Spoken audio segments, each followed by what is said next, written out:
This is the most dangerous contract in the Nigerian music industry. When artists think about contracts, they think about just the record deal. What's the royalty split? Is it a 360 deal? Who owns the masters? Those are important conversations that matter. But there is another agreement that often gets signed long before a label even comes into the picture.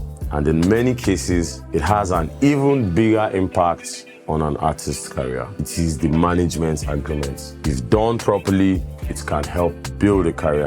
If done badly, it can become the hardest contract to get out of. My name is Bayo Ishola. I'm an entertainment lawyer. I'm your host for AfroPop Law, the show at the intersection of African pop culture, contracts, and power. And today, I am opening the management agreement because the Nigerian music industry has a manager problem and it is written in the fine print.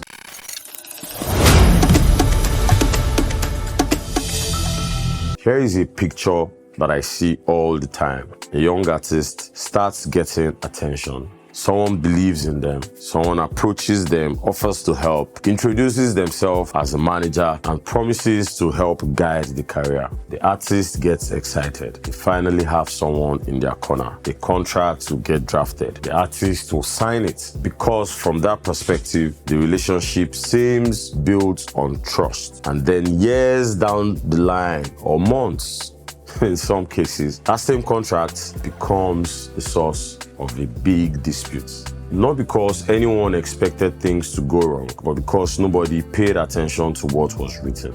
So, what should artists be actually looking for? Well, I will tell you that there are three major clauses that you should look out for in a management agreement. The first one is the commission clause. You see, most management agreements provide that the manager would earn somewhere between 15 to 25% of the artist's income. There is nothing unusual about that. The more important question is 15 to 25% of what? A well-drafted management agreement would specify what the income of the manager applies to. That's what variety of income would he get his commission from. You see, a poorly drafted management agreement may entitle the manager to almost everything connected to the artist. We're talking music revenue, brand endorsements, appearance fees, influencer campaigns, brand partnerships, and sometimes opportunities that the manager had no business securing in the first place. So basically, I'm saying don't just negotiate the percentage. You should negotiate what that percentage is going to apply to. The second clause is the post-term commission clause. This is one of the clauses that actually catches artists off guard. So let me give you a scenario.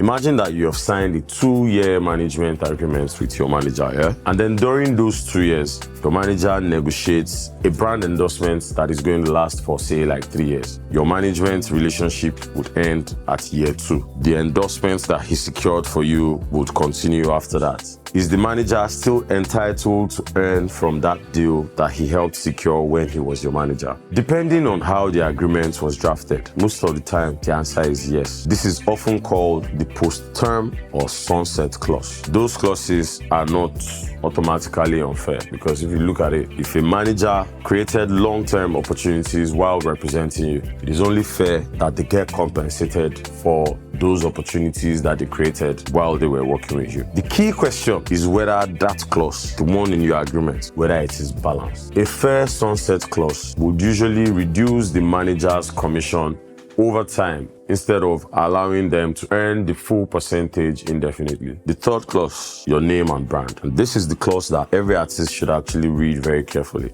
Some management agreements give managers significant control over your stage name, over your branding, over your trademarks, over sometimes even your social media handles or your websites. Well, the justification is usually that we are all investing in building this brand. But if the relationship breaks down, those provisions can create disputes over assets that most artists would automatically believe that it belongs to them. Your stage name, your audience, your online presence. Those should never become an afterthought. Make sure that you have decided and put to paper how you want those to operate in practice before you begin that relationship.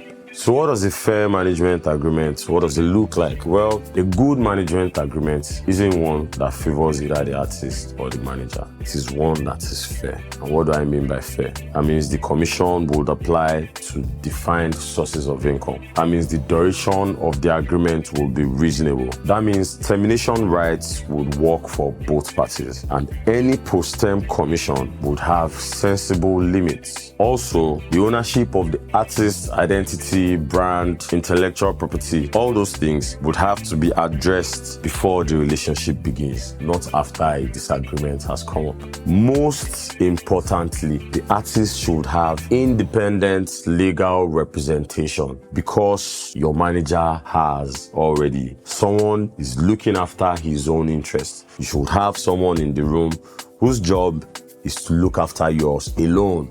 The management agreement doesn't usually get the same attention as the record deal, and it should, because long before a label would ever enter the picture, your manager is already helping you shape the opportunities that would define your career. A good agreement creates alignment. A bad one creates conflict. So before you sign everything, you should slow down, read every clause, ask all the questions that you have. And if you're unsure, you should speak to a lawyer whose job is to protect your own interests, not someone else's. I'm Bayo Ishola. This is AfroPop Law. If you found this helpful, subscribe, follow, share this with another creative, and join us as we continue unpacking the legal issues that shape the creative industry. Thank you for watching. I'll see you on the next one.